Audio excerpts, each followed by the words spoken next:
मनोज दादा जरांगे पाटील,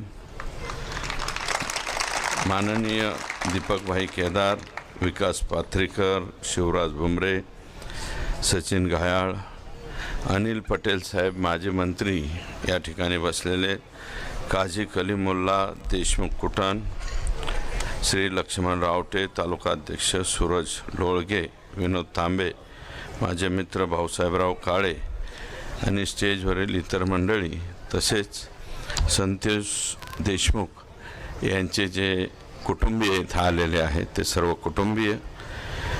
आणि आवाज हळूहळू वाढतो. मी काय दीपक केदार नाही रे बाबा, आमचं दीपक भाऊंचा डायरेक्ट टॉप गिअर पडतो, आमचा फर्स्ट सेकंड थर्ड टॉप पडतो. त्याच्यामुळं दीपक भाईंच्या बरोबर माझी बरोबर हे करू नका. ओरिजिनल पॅन्थर आहे ते त्याच्या ब्लडमध्ये, त्याच्यामुळं त्यांचं बोलणं हे खूप सुंदर त्या ठिकाणी असते. तेव्हा संतोष देशमुख आणि सोमनाथ सूर्यवंशी या दोघांच्या बाबतीमध्ये अतिशय चुकीचं घडलेलं आहे. सोमनाथच्या घरी मी जाऊन आलोय पहाटे 2:30 वाजता. त्याचं काही कुटुंब पोट भरण्यासाठी थेट चाकणला गेलेलं होतं. तिथून माघारी बोलवलं, त्यांना भेटलो, बघितलं ते परिस्थिती गंभीर आहे. सोमनाथला न्याय मिळालाच पाहिजे, संतोषला सुद्धा न्याय या ठिकाणी मिळालाच पाहिजे. आणि बीडमध्ये न्याय मिळत असताना तसं जर पाहिलं तर मनोज दादा माझ्या अगोदर तिथं गेलेले होते, परंतु तो दिवस पीएमच्या संदर्भातला निर्णय घ्यायचा होता, पीएम करायचं होतं. लोक रस्त्यावरती आलते आणि तिथं स्वतः मनोज दादा बसून होते. मग शेवटी दादांनी सांगितलं घ्या करून आपलं, फार काय लांबत बसू नका. परंतु पीएम रिपोर्ट आला तो 8 पानी पीएम रिपोर्ट आला. त्या 8 पानी रिपोर्टमध्ये एवढ्या गंभीर बाबी आहेत की असं इतकं चुकीच्या पद्धतीनं कधीच कोणाला मारलेलं नाही. आणि हे कशामुळे होतंय तर हे परळीकर जे आका आणि त्यांचे आका आहेत यांचे वेगवेगळे उद्योग आहेत. त्याच्यामध्ये बाकीच्या काही गोष्टी सांगितल्या, परंतु त्या व्यतिरिक्त गोष्टी सांगतो.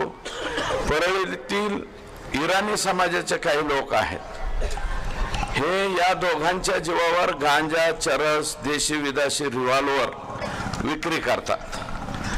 आणि या इराणी लोकांकडून हिस्सा घेण्यासाठी स्पेशल पोलिसांची नियुक्ती आका करीत होते. म्हणजे जे कशाचं पिस्तूल विकायचे त्याच्यातलं कमिशन सुद्धा आकाकडे पोहोचलं पाहिजे, अशा प्रकारची एक सिस्टीम होती. थर्मल मधील भांगार रोजच्या रोज चोरीला जातं. ते चोरीचे भांगार आणि त्यात पोलिसांचा वाटा आणि पोलिसांच्या वाट्याच्या नंतर आकाचा वाटा. म्हणजे गमती बघा बरं काही तर कशा कशामध्ये हे होतंय. एसटी महामंडळातील अनेक लोक एसटीतलं सुद्धा काही बाई चोरतील, त्याच्यावरती लक्ष ठेवायला पोलीस आणि त्या पोलिसांनी आकाला जाऊन भेटायचं असा एक प्रघात त्या परळीमध्ये त्या ठिकाणी होता. करोना मुंडे असोत किंवा डॉक्टर देशमुख असो, डॉक्टर देशमुखांचा पक्ष कोणता आहे मला माहिती नाही, परंतु त्यांच्यावरती खोट्या अॅट्रॉसिटीज दाखल करायच्या, दुसरीच काहीतरी 354ची फिर्याद द्यायची आणि त्यांचं चारित्र्य हनन करायचं. हे सुद्धा करोना मुंडेच्या गाडीमध्ये बुरखा घालून आलेली एक महिला, ती महिला नाही पोलीस आहे, पोलीस. आणि त्या पोलिसाचं नाव आहे संजय सानप आणि त्याला आणखी 2 जोडीला आहे त्यांच्यावरती. कारण हे लोक रिमूव्ह फ्रॉम सर्व्हिस झाले पाहिजे. करोना मुंडे तुमच्याच सौभाग्यवती आहेत, ते वेगळं काय. आणि मी तर जबाबदारीनं परत एकदा म्हणतो की त्या पहिल्या पत्नी आहेत बरं का. परत एकदा म्हणतो, याचं उत्तर त्यांनी मला द्यावं, मग मी त्यांना सांगेन. त्याच्यानंतर इतर समाज बांधवातला कोणताही पदाधिकारी जर आका आणि त्यांच्या आकांनी कोणत्या पदावर नेमला तर त्यांनी फक्त सयाजीराव व्हायचं, बाकी त्यांना काढीचाही अधिकार नाही. फक्त आले का सयाजीराव. आमच्याकडे एक निकाळजे आडनावाचे हे होते, त्यांचं नाव सयाजीराव होतं. त्यांना काय म्हणायचे, सयाजीराव निकाळजे. म्हणजे मी काय कोण्या कास्टवरती किंवा याच्यावरती घेऊन जात नाही, कृपया मला माफ करा. फुले शाहू आंबेडकरांच्या विचाराचा पक्का पाईक असणारा मी व्यक्ती आहे, बरं का. त्यामुळं त्याच्यानंतर परळी शहरामधले पोलीस आका आणि वरिष्ठ आका यांच्या इशाऱ्यावर सगळं काही गोळा करायचं काम करतात सगळीकडेच. याच्यामध्ये जुने नवीन थर्मल पॉवर स्टेशन असो, सिमेंट फॅक्टरी असो, जवळपास असणाऱ्या छोट्या मोठ्या कंपन्या, या सगळ्यांकडनं हप्ता हे तिथं गेलाच पाहिजे अशा प्रकारची यांच्या हप्त्याला वैतागून एक कोरोमंडल का काय नावाची कंपनी इकून निघून गेला. कोरोमंडलचं सिमेंट येत असेल ना पैठणला, तर ती कंपनी इकून त्यांनी नमस्ते लंडन केला आणि थेट त्याच्या राज्यात निघून गेला. आता मी हे जे आरोप करतोय त्यांनी ह्याचं उत्तर द्यावं. आणि ते आता एक आका तर आत गेलेले आहेत, दुसरे मोठे आका बाहेर आहे. तर बाहेर असलेल्या आकांनी ह्या प्रश्नांचे उत्तर द्यावेत असं माझं मत आहे. त्याच्यानंतर या ठिकाणी पोलीस दलामधले कर्मचारी जर आका आणि त्याचा आका याचंच ऐकून काम करीत असतील तर मी राज्याच्या मुख्यमंत्र्यांना विनंती करणार आहे, मुख्यमंत्री महोदय, टीव्ही चॅनलवरील सोनी चॅनल मधले CIDतले पोलीस, सावधान इंडियाच्या मालिकेतले कलाकार, मला वाटतं यांचीच नियुक्ती परळीला करावी. ओरिजिनल पोलिसांची नियुक्ती आई शपथ करू नये.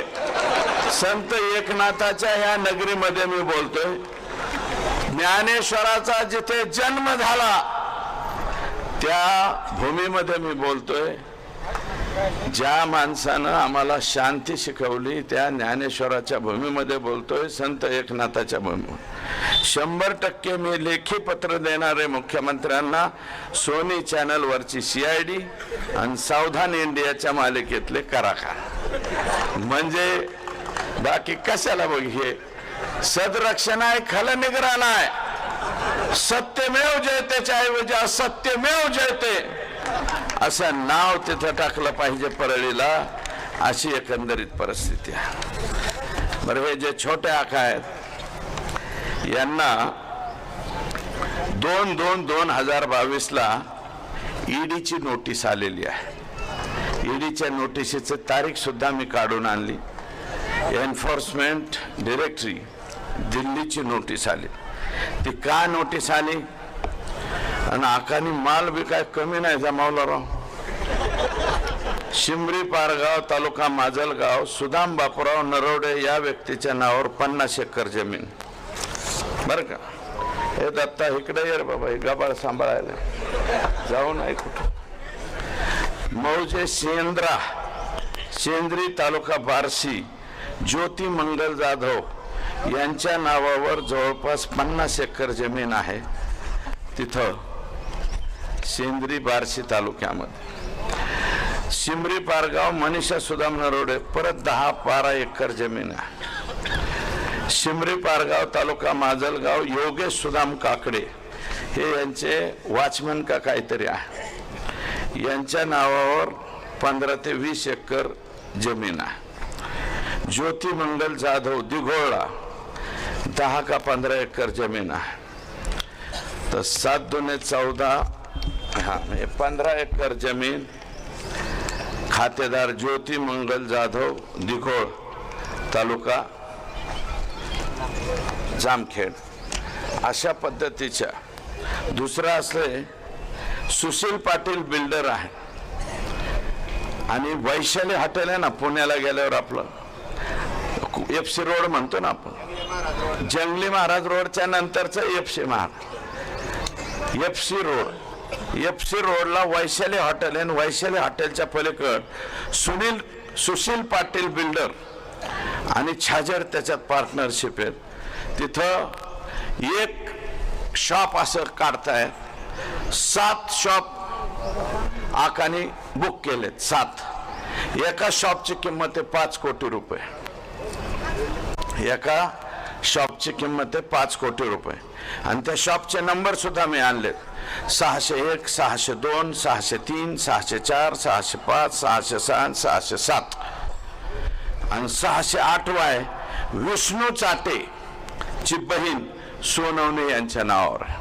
विष्णू चाटे यांचे मावस भाऊ या खटल्यातले संतोष देशमुखला मारणाऱ्या मधल्या आरोपी मधला एक आरोपी. कोण? विष्णू चाटे. आणि आकांचं दुसरी पत्नी ह्या ज्या जाधव आहेत ना, ते त्यांच्या दुसऱ्या पत्नी आहेत. त्यांच्या नावावर 3 शॉप आहेत आणि वाल्मिक आका यांच्या नावावर 4. म्हणजे 5 कोटीला म्हणल्यावर एक किती झालं? 7×5 35 कोटी. आणि विष्णू चाट्याचा एक 40 कोटी. 40 कोटीचे त्यांचे फ्लॅट. एक शॉपची किंमत 5 कोटी रुपये. आणि याच्यानंतर आकानी त्या बिल्डरला, मी रात्री जाऊन त्या बिल्डरची माहिती पण घेऊन आलो. म्हणलं, हे बिल्डर, और क्या क्या दिया है हमारे आका को? ये म्हणले, जरा ठहरो बताते. हमको चाय तो पिलाओ.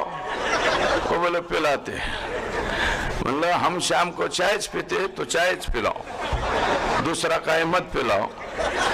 त्याला विचारलं तेव्हा तो म्हणला, टोटल टेरेस मागितलं होतं आकानी, वरचं संध्याकाळी चालणारं हॉटेल टेरेस, 35 कोटी रुपये.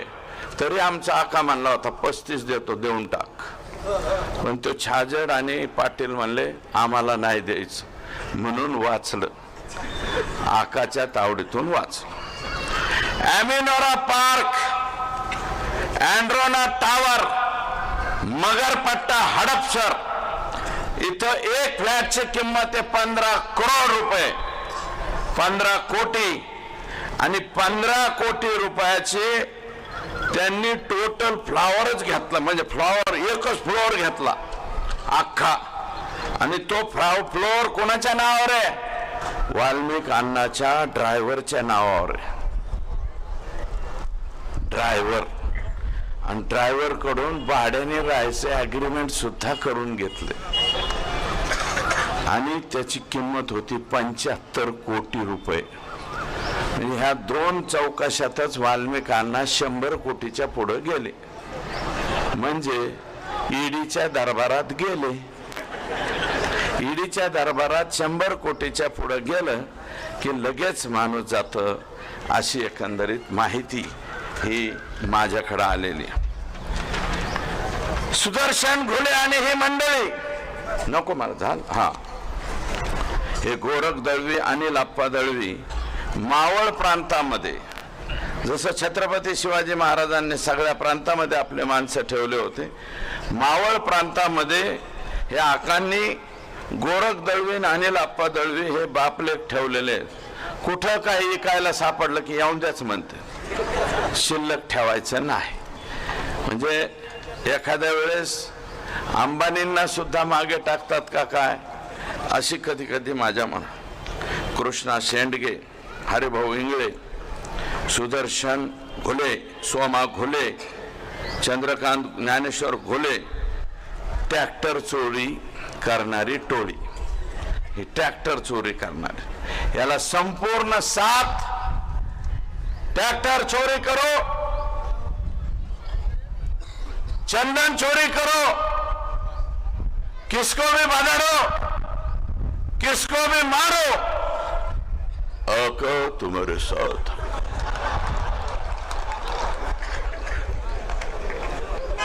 आका तुम्हारे साथ है म्हणल्यावर कशाला घाबरतील हे. आणि हा उद्योग करून ठेवला त्यांनी. मी नाही सांगत, 109 मृतदेह सापडलेत एका वर्षात परळीमध्ये 109, त्यातले फक्त 5च रेकॉर्डवर आले. 109 पैकी 5 आले. 104 मृतदेहांची ओळख पटली नाही. कशामुळे मेलेत याचा बी काही खातरजमा नाही. काही जणांचे तर हाडकं सापडल्यात, नुसती हाडकं. 109 मृतदेह जर एका वर्षामध्ये परळीत सापडत असतील, पैठणमध्ये असं आहे का? माझ्या आष्टी तालुक्यात नाही. पाथर्डीत येता येता मी चौकशी केली, 109 असतात का? 5-4 जरी झालं तर आम्हाला भीती वाटते. 109 लापता मुर्दे इथं सापडले. अशी एकंदरीत परिस्थिती आहे. मग का हिम्मत होणार नाही संतोष देशमुखच्या अंगावर जायची? गेले कुणासाठी गेले? हे खंडणी वसूल करायला गेले. त्याच्यामुळे आका हा 100% 302चा आरोपी आहे. आणि ह्या मधल्या कालावधीत आका आणि आक्याचा जर फोन झाला असेल तर आका सुद्धा वो भी लाइन में खड़ा रह सकता है. 100% लाईन मध्ये आला पाहिजे. 109 मृतदेह हे मी नाही सांगत, टीव्ही वाले सांगायला लागले. सगळ्या टीव्ही वाल्यांनी बिचाऱ्यांनी फिरवलंय ते. जरीन खान पट्टेवाला हे तुमच्या संभाजीनगर मधला मुस्लिम बांधव जरीन खान पट्टेवाला, गाव बिव शोधा तुम्ही. त्याला परळीच्या पोलीस स्टेशनला नेलं, मारलं, त्याच्यातच मेलं. मरने के बाद म्हणले क्या करने का? तुमच्या संभाजीनगर मधल्या त्याच्या कुटुंबाच्या घरी गेले, 40 लाख रुपये दिले, मिटून घ्या म्हणले. 40 लाखात माणूस विकता का हो? संभाजीनगर वाले, औरंगाबाद वाले 40 लाखात माणूस विकता? एक काम करा, ज्याला कोणाला मरायचं आहे 40-50 लाखात, परळीच्या पोलीस स्टेशनला जा, बजाडून घ्या, आपलंच मागचं पुढचं सगळं हाणून घ्या आणि तुम्हाला 40 लाख कुटुंबियाला पोहोचतील. जर असा कोणता विचार करणारा पट्टे असेल तर दादांचं बोलणं झाल्याच्या नंतर मला येऊन भेटा, मी त्याची सोय करून देतो. जरीन खान पट्टेवाला या व्यक्तीची पोलीस स्टेशन मध्ये गेल्यानंतर, पोलीस स्टेशन मध्ये मारल्याच्या नंतर हत्या झाली. 40 लाखात प्रकरण मिटवलंय. एकदा हा आका 302 मध्ये जाऊ द्या, आकाचं काहीतरी होऊ द्या, मग बघा लोक कसे पुढे येते. दाना दाना दाना दाना दाना. अरे संतोष देशमुखने तुमचं काहीच बिघडवलं नव्हतं रे. फक्त एक दलिताचं पोरग त्याच्या तोंडात मारली म्हणून, माझ्या गावातल्या दलिताच्या लेकराच्या तोंडात का मारली म्हणून आडवं होऊन त्यांनी एक तोंडात मारले होते रे. तुम्ही दुसऱ्या दिवशी केजाला बोलून त्याच्या 100 तोंडात हाणायला पाहिजे होता. 100 तोंडाच्या हाणून सोडून द्यायला पाहिजे होता. आमचा सरपंच गप्प बसला असता. पण तुम्ही ज्या पद्धतीने मारलाय, ज्या निर्घुणतेने मारलाय, याच्यात तुम्हाला माफी नाही. करता आली तर सगळ्यांना माझी विनंती, ह्या कुटुंबाला तुम्हाला काय जे पैठणचे जे कोणी प्रमुख मंडळी असेल त्यांच्या वतीनं काय करता येईल ती मदत करा. सोमनाथला सुद्धा करा. सोमनाथ सुद्धा 3ऱ्या वर्षामध्ये शिकणारं लेकरू होतं, त्यालाही मदत करा. अरे शेवटी आपण एक, कुणी उठतं म्हणतं हे समाजाचा मोर्चा, ते समाज, अरे समाजाचे वगैरे मोर्चे नाही, हे सगळ्या समाजाचे मोर्चे. इथं सगळे समाजाचे माणसं बसलेले. म्हणून मला मुद्दे भटकायसाठी, मनोज दादा या मुद्द्यावरून मुद्दे भटकावण्यासाठी कधी कलाकार आणले जातात. मध्येच मी नाही बोलणार, परंतु दीपक भाऊ केदार बोललेत. असे काही लोक ज्यांच्या प्रिपेअर कार्ड मधलं चार्जिंग संपलं की लगेच चार्जिंग केलं की कोणीकडे बोलायला सुरू करते. असे प्रिपेअर कार्ड रिचार्ज पुढारी या महाराष्ट्रामध्ये व्हायला. ते काहीही बोलते. आमच्याकडे फार माहिती. डेला रिसॉर्ट लोणावळा इथं 8-8 दिवस कोण कोणाबरोबर मुक्कामाला होतं ह्याची सुद्धा माहिती माझ्याकडे. सुरेश मी काय सांगायला लागले हा. आणि म्हणून मला अधिकचं काही बोलायचं नाही. अरे ज्या गुन्ह्यामध्ये अनिल पाटील, अनिल भोसले पुण्याच्या जेलमध्ये, तो गुन्हा आमच्या परळीच्या लोकप्रतिनिधींनी 3दा केलाय. तरी सुद्धा तो मात्र जेलमध्ये 5 वर्ष आणि आमचा लोकप्रतिनिधी मोकळा सुटतो. मला त्याच्यावरती बोलायचं नाही. परंतु हे आका इतने करोड लेके तू जाएगा कहा. मी मुकेश से गाणं ऐकलं होतं, जीना यहाँ मरना यहाँ इसके सिवा जाना कहा. कल खेल में हम हो न हो गर्दिश में तारे रहेंगे सदा. हा असं काहीतरी गाणं. ते लड़कपन खेल में खोया जवानी नींद भर सोया. इतका माल कमवून काय करायचे. खुदा के पास तो ऐसा जाने का है 3.5 फूट में. 3.5 फुटाच्या पेक्षा लय पैशावाला आहे म्हणून 50 फुटाचा मड रचलेलं बघितलंय का कोणी. नाही ना.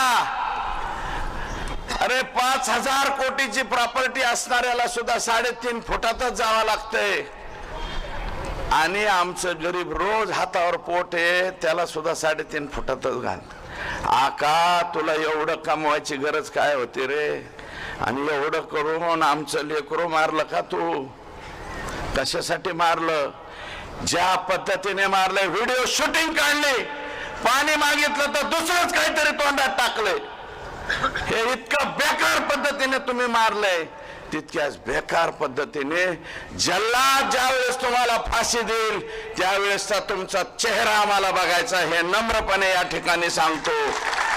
आम्हाला चेहरा बघायचा आहे तुमचा फाशी गेलेल्याचा. आणि प्रतिमोर्चा काढणाऱ्यांनो, कशाचा मोर्चा काढताय याचं तरी भान ठेवा रे. कशासाठी मोर्चा काढताय, कोणासाठी मोर्चा काढताय, कोणासाठी निवेदन देताय याचं भान ठेवा. कदाचित उद्या तुमच्यावर ही पाळी आल्यावर दुसरं काय म्हणन त्याचं काय. आणि अरे बाजू घ्यायची, मोर्चा काढा, तुमच्या नेत्याबद्दल बोला. पण संतोष देशमुखच्या पत्नीच्या डोळ्यातले अश्रू तुम्हाला का दिसत नाहीत. संतोषच्या मुलीच्या डोळ्यातले अश्रू तुम्हाला का दिसत नाहीत. त्याच्या भावाच्या डोळ्यातले अश्रू तुम्हाला का दिसत नाहीत. त्याच्या मुलाच्या डोळ्यातले पाणी का दिसत नाही. त्याच्या भाऊजाईच्या डोळ्यातलं पाणी का दिसत नाही. म्हणून माझी विनंती की जनतेमध्ये आज जो हा राग आहे, रोष आहे, हा राग आणि रोष जोपर्यंत द्रौपदी मुर्मू मॅडम यांची दयेची याचिका फेटाळून लावत नाहीत तोपर्यंत हा जोश आणि जोर तुमच्या माझ्या सर्वात राहावा, टिकावा, अशा प्रकारची विनम्र विनंती या ठिकाणी करतो आणि आपली सर्वांची रजा घेतो. जय हिंद, जय महाराष्ट्र. धन्यवादांना. निश्चितच हा राग, हा रोष न्याय मिळेपर्यंत आपण सर्वजण शांत बसणार नाही. आणि यानंतर सर्वसामान्य समाजासाठी न्याय मिळवून देण्यासाठी ज्यांनी संघर्ष केला, जिवंत माणसाला न्याय मिळवून देण्याचं काम करण्यासाठी ज्यांनी संघर्ष केला, आज त्यांच्यावरती जबाबदारी आली आहे की जे मृत्यू पावले त्यांच्यासाठी देखील न्याय त्यांच्या माध्यमातून मिळवून द्यावा, यासाठी त्यांना या मंचावरती यावं लागतंय. असे सर्वांचे आदरणीय संघर्ष योद्धा मनोजदादा जरांगे पाटील. संतोष भैया देशमुख यांना विनम्र अभिवादन करतो. आपल्या सगळ्यांना फक्त एकच विनंती, आपण लवेचं उन्हात तळतायत त्याच्यामुळे जास्त आता तुमचा वेळ घेणार नाही, पण एक विनंती अशी करतो, या संतोष भैयाच्या लेकीनं आपल्याला हाक दिली, त्या लेकीला तिचं शेवटची इच्छा की माझ्या बापाला न्याय मिळाला पाहिजे. न्याय मिळवून देण्यासाठी एकाही बांधवानं मागं हटायचं नाही. काल त्यांच्या आणि मुख्यमंत्र्यांची भेट झाली. मुख्यमंत्र्यांनी त्यांना शब्द दिलाय की एकालाही याच्यातल्या सुटू देणार नाही. जेवढी साखळी आहे ती सगळी साखळी पकडली जाईल. या शब्दाला मुख्यमंत्र्यांनी शेवटपर्यंत खरं भरावं. याच्यातला आणि सोमनाथ सूर्यवंशीच्या हत्येमधला एकही आरोपी सुटला तर मात्र अण्णा सरकारची गाठ आमच्याशी आहे. आपण मात्र शब्द दिलेल्या कुटुंबाला जीवाजीव असेपर्यंत हा समाज तुमच्या पाठीशी राहील. आणि धनंजय भैया, तुम्हाला जाहीरपणानं पुन्हा एकदा सांगतो वैष्णवी ताई समोर, संतोष भैयाला न्याय मिळेपर्यंत या राज्यातला एकही माणूस एक इंच सुद्धा माग हटणार नाही. मला फक्त एकच मुद्दा आता क्लिअर करायचा आहे. ह्या धनंजय मुंडेने जे प्रयोग सुरू केलेत, या धनंजय मुंडेने जे षडयंत्र सुरू केलेत आणि ते जे लोकांना सांगतोय आता रास्ता रोको करा, मोर्चे काढा, आंदोलन करा, हे धनंजय मुंडेचं काम आहे, दुसरं कोणाचं नाही. धनंजय मुंडे तुमच्या लक्षात येत नाही. तुम्ही जास्त खोलात चाललाय. ही जर रूट तुम्ही अशी पाडली, संतोष भैयाच्या पाठीशी उभा न राहता आरोपीच्या पाठीशी उभा राहायचं काम तुमच्या लाभार्थी टोळीकडून जर तुम्ही सुरू केलं आणि याच्यानंतर जर तुमच्या घरातलं कोणी मेलं तर मराठ्यांनी सुद्धा असेच मोर्चे काढायचे का? हा महाराष्ट्र धनंजय मुंडे नेमका कोणत्या बाजूला घेऊन चाललाय? आपण मंत्री पदावरती आहेत, संविधानाची शपथ घेतली, राज्याचा प्रमुख व्यक्ती म्हणून आपण काम करता आणि तुमच्या लाभार्थ्या गुंड टोळीला तुम्ही राज्यात आंदोलन करायला लावता आणि आरोपीला साथ देता. ही चाललेली दिशा धनंजय मुंडेची चांगली नाही. जर राज्यात रोड पडली, कोणाचा माणूस मेला किंवा मारला तर आरोपीला साथ द्यायची, तर सगळ्या जाती धर्माचे लोक इथून पुढे तसंच करायला सुरुवात करतील. माणूस मेला किंवा मारला की ती जात त्या आरोपीच्याच बाजूने उभा राहणार. आणि या राज्यातलं आणि देशातलं पहिलं उदाहरण आहे की धनंजय मुंड्या या गोष्टी त्या गुंड टोळीच्या जीवावरती घडून आणायला लागलाय. मी काय बोललो त्या दिवशी परभणीला? अण्णा फोन चालू आहे का? मी परभणीला त्या दिवशी काय बोललो? धनंजय देशमुखांना त्या धनंजय मुंड्याच्या लोकांना धमकी दिली. या राज्यातले लोक म्हणतात जर संतोष देशमुखांच्या वेळेस त्याच वेळेस अॅट्रॉसिटी ऍक्ट दाखल झाला असता तर आपल्या संतोष देशमुखांचा खून झाला नसता.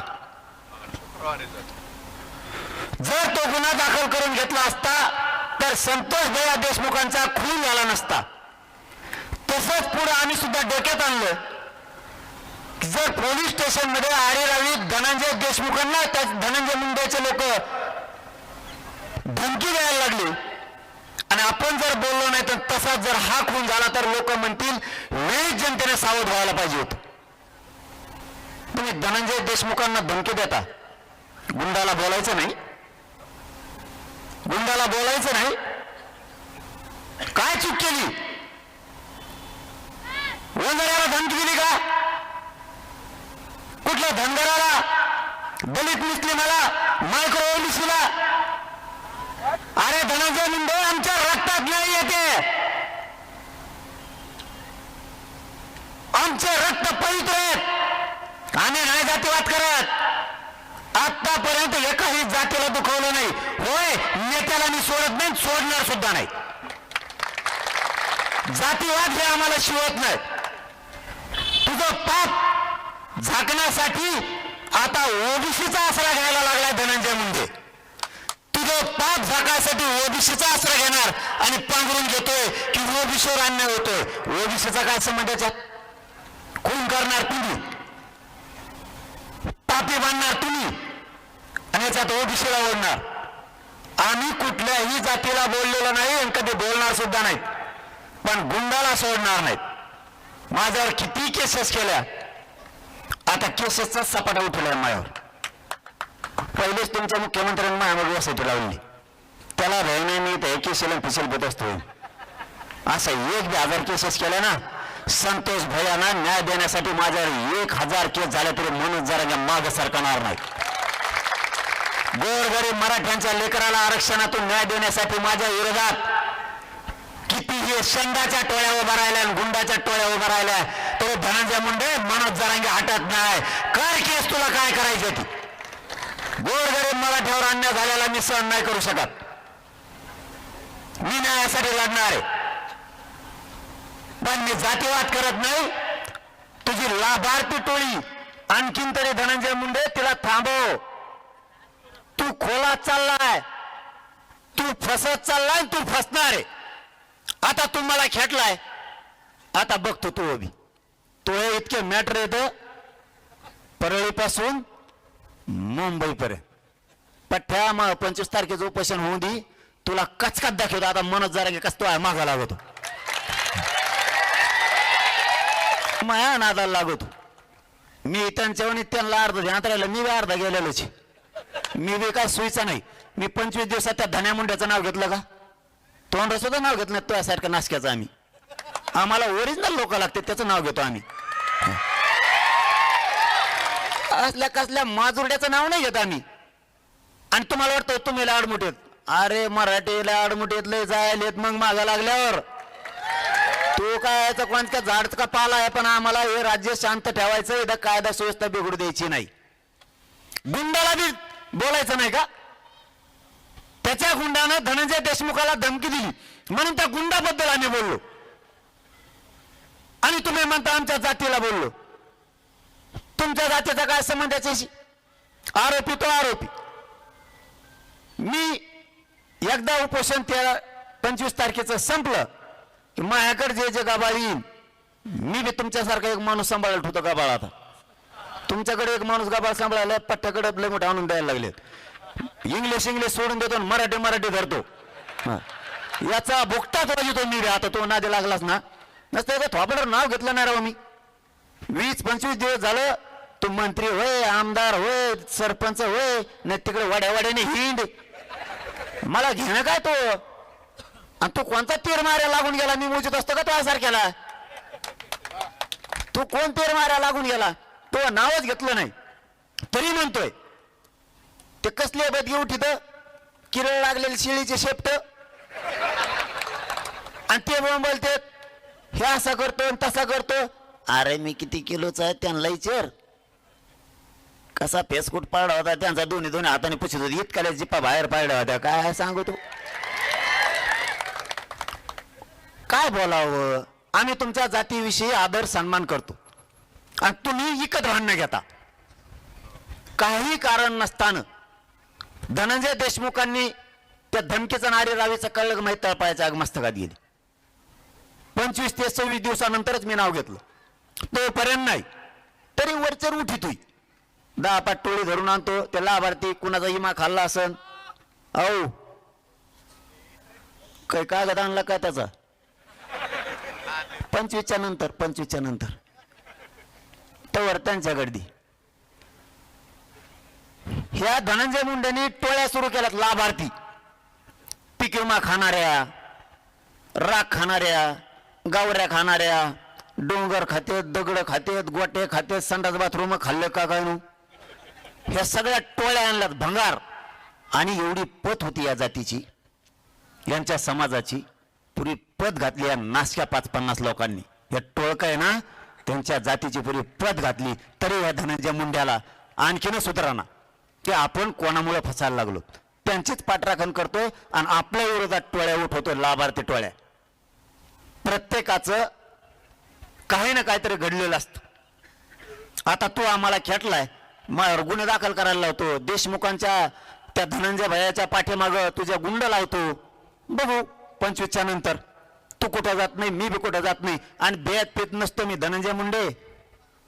ते बनकारी दुम पुढे तरी बेत पेत नसतो. तो 25च्या नंतर भेटू. आता जरा वेगळ्या याच्यातच भेटावं लागेल. ते लय चाभरे आहेत, तसंच भेटायला लागेल मला असं वाटतं आता. कारण आपण येतं मोकळ्या मनाचे, आपण जातो खरं बोलून, खरं पचाना, खरं पचत नाही.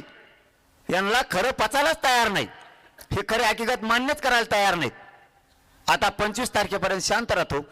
एकदा माझं गोरगरिबांचं एवढं आरक्षण एकदा 25 जानेवारीच्या उपोषणाच्या नंतर झालं की आपण कायदेशीर भेटायचं म्हणतो, तो कायदेशीरच भेटू. आता त्याला माझी हात जोडून तुम्हाला सगळ्यांना विनंती आहे, देशमुख कुटुंबियाच्या पाठीशी शेवटपर्यंत त्या वैष्णवी लिकीनं आपल्याला हाक दिलेली, सगळे ताकदीनं न्याय मिळेपर्यंत तिच्या पाठीशी उभा राहा, सूर्यवंशीच्या पाठीशी उभा राहा, ही तुम्हाला हात जोडून विनंती करतो आणि थांबतो. धन्यवाद. जय शिवराय.